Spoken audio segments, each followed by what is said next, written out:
What is going on, guys? It is Friday, February 12th, and we are back for another edition of the NHL DFS Puck Drop. Now, today, it is going to be a little bit different. It's only a two-gamer, so normally I would not do some video content, but I was not able to get one together for yesterday's slate. So, I figured let's do a showdown little strategy. I'm going to talk strategy here, just about NHL Showdown in general. And then we're going to break down both of the games individually for showdown purposes. Now, all of you commented in the last video that I had, your favorite defender. Today, I want to do something similar. So I want you to comment with your favorite format for playing NHL DFS. Is it playing tiers? Is it playing classic? Or is it playing showdown? I think all three have their advantages. For me as a head-to-head cash player too, I found that in tiers and showdown, it seems to be a lot more inexperienced players are posting in the lobby. So I love all three, but in the comments below, put your favorite format for NHL DFS, and I will do the same. I will draw a winner for a free week of NHL content. And Elevation Life won the last one, and I still have not heard back from him. So if you are listening today, reach out to me on Twitter at DFS_RichAC1. All right, let's get into the slate. Here, let's talk some showdown strategy here first. Whoa. Showdown strategy first here. So, goalies. I have a lot of questions about goalies. Do you play them? Do you play both in cash? Do you just play the one that you think is going to win? Do you stack with the goalie? I think the bottom line is that in most games, like when the over under is 5.5 or 6.5 K, you're expecting 4-2, maybe 3-4, or a 3-2. Almost all those times, the winning goalie is going to be in the optimal lineup. Now, not necessarily always in the captain spot, but I do think in cash games, using the goalie in the captain spot is a really good strategy because goalies essentially have the highest implied floor. They are going to see the shot volume. They are going to always be in the action.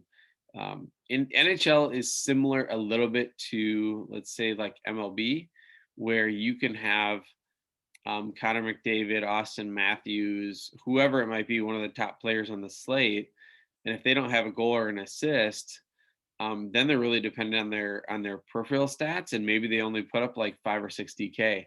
Well, that's a lot different than like NBA, where LeBron's floor is still going to be like 30 or 40 points. He's not going to just put up 20 DK. So that's what makes goalies so valuable in showdown. Now, if you take both of them, I think that's actually been a fairly common cash strategy as well. If the game is more square and it's not a massive favorite to one way or the other, you just really don't. You want a lot of shot volume with not a lot of goals, and that can definitely get you there. If you think about also, like if you have the goalie at the captain spot, every save is worth a point. So because of the multiplier.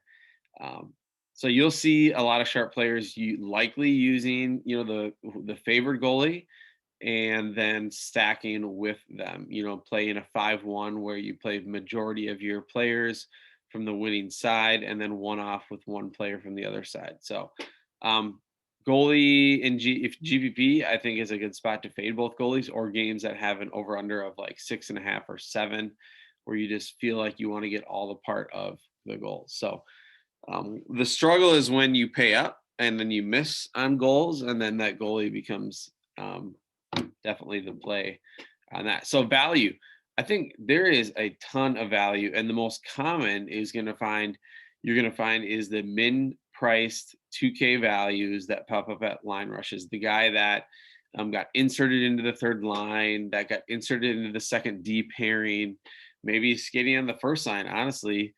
So I think, and we'll talk about a couple of those here in these two games, some value.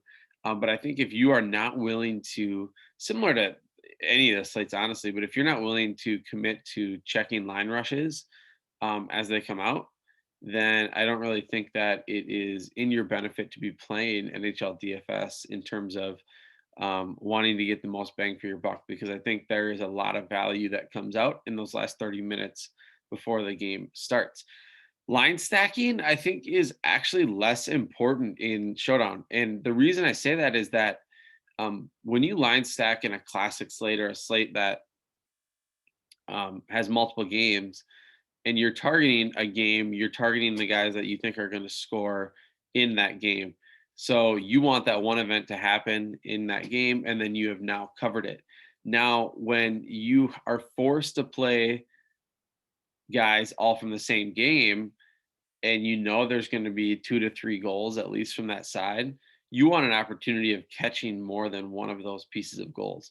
So, but I will say that if you can do what I call cover and correlate, I think is the best way to do it. If you can get a pairing that correlates on power play, but then they also have, but then they, in even strength, they might be on separate lines.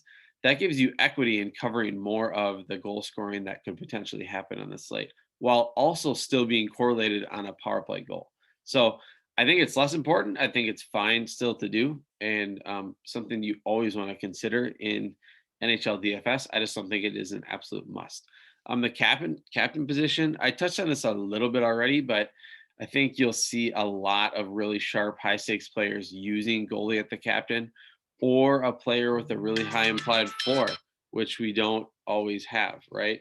So even your Austin Matthews of the world, and he has obviously a high floor. Nathan McKinnon, but those guys just are not that common in NHL DFS. So I don't really suggest just completely punting at the position.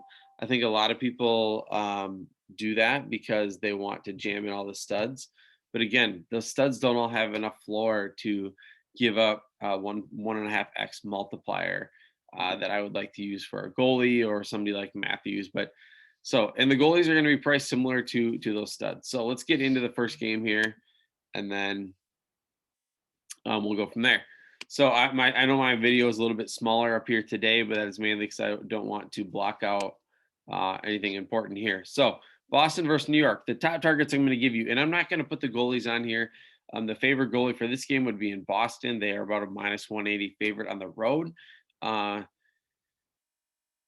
The top targets, obviously, David Pastrnak. Now, I just told you don't line stack, or I suggest against it. This is a slate where the scoring is so condensed and conducive to the top line for Boston and Pastrnak, Bergeron, and Marchand.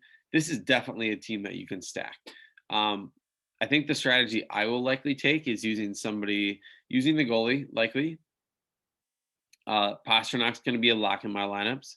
And then also McAvoy is going to be a lock in my lineups. And then from there, I'm really going to decide Bergeron or Marchand. Probably I can get one more of them, and then really see how that fits with my value. The reason I love McAvoy, his ice time is insane this year. Finally getting, without Torrey Krug, getting to be the #1 defender and being on the top power play unit, playing 24 to 26 minutes of ice time. We always knew he was talented. He just wasn't really given the opportunity. So love him at 8,000. I think you're getting a massive discount to some really good elite skaters with a lot of correlation. So Fox has been the talk of the town for the Rangers in terms of NHL DFS.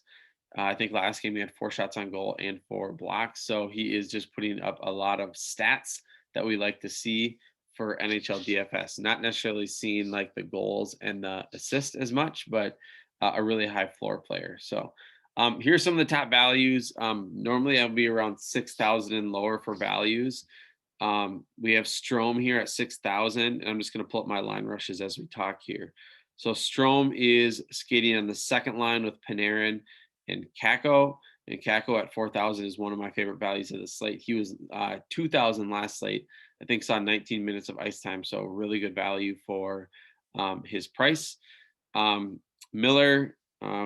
Miller, obviously one of the best up-and-coming defensemen, is finally getting that 20 to 22 minutes of ice time. He's just way too talented if we're going to finally give him that ice time. So love him at 4,400. Rooney is one that you might be like, why would you be suggesting a fourth liner?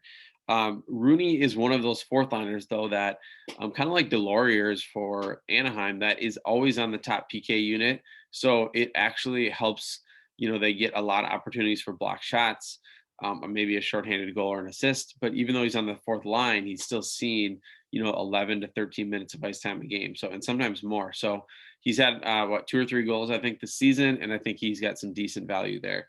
The best value at 2,000, I think, is Corrali. Again, another guy that is on the fourth line, but also is on the top PK unit. And he's actually seen more time on ice than Rooney. But again, somebody that you're definitely not going to get 0 out of likely at min price, but definitely have upside for maybe the 3 block bonus, or maybe even like 5 to 6 DK with a couple shots and a block. So that is how I would attack this slate. Pasternak is definitely captain viable. I actually think McAvoy is captain viable because of how high of his floor is, but I think a lot of people will still go to Tuukka Rask or Halak, whoever starts today. Now, I will say one thing about using one of those two in captain in this type of matchup is that I'm assuming, and I always check like the prop lines for these goalies. Like if his save prop is like 21 or 22, I would be a lot more hesitant to use him in this format at all, or in the captain spot, because then it really does take his floor away. If he gives up 3 goals and they win 4-3, but he only had 22 saves, it wasn't probably worth it. So let's get into the last slate, and that's all we'll do for today. St. Louis and Arizona. Again, both goalies are in play. St. Louis is a slight favorite here. I love Connor Garland. He has been just absolutely insane lately and all season, honestly. And I think finally his price is catching up to him. If this was him on the very first slate, his price on Showdown would be like 6 or 7K. But here, I'm just pulling up his game log as we speak.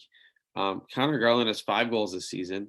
He's got let's see, 1, 2, 3, 4, 5, at least 5 games with the 5-shot block bonus, or 5 shot on goal bonus.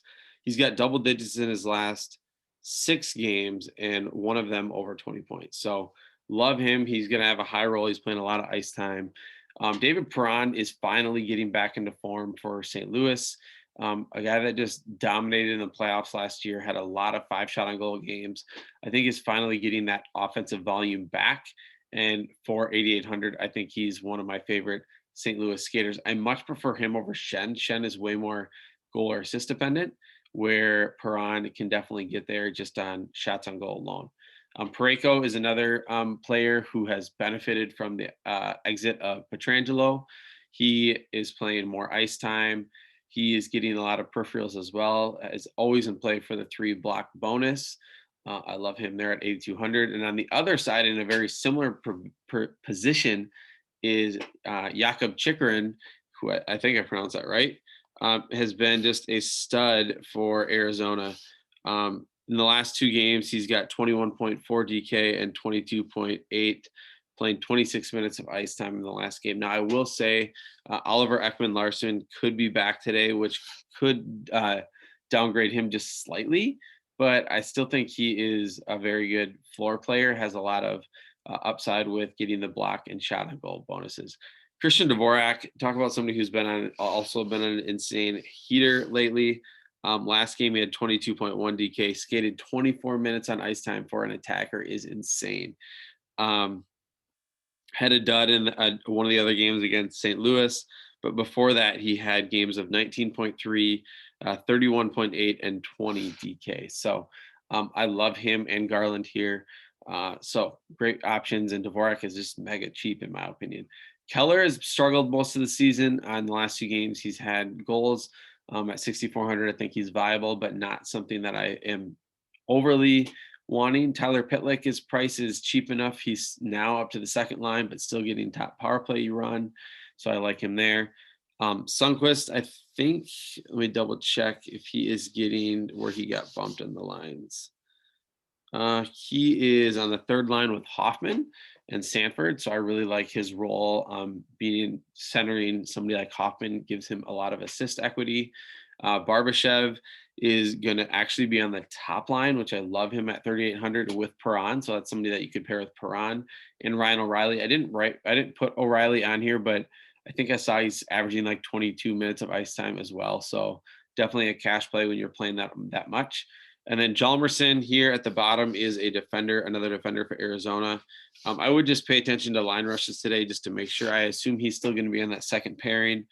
But he is somebody that point per dollar with the minutes he's playing on the ice is definitely worth 2,000. So thanks again for listening, guys. Again, comment below with your favorite NHL format, whether it is classic, whether it's tiers, whether it's showdown.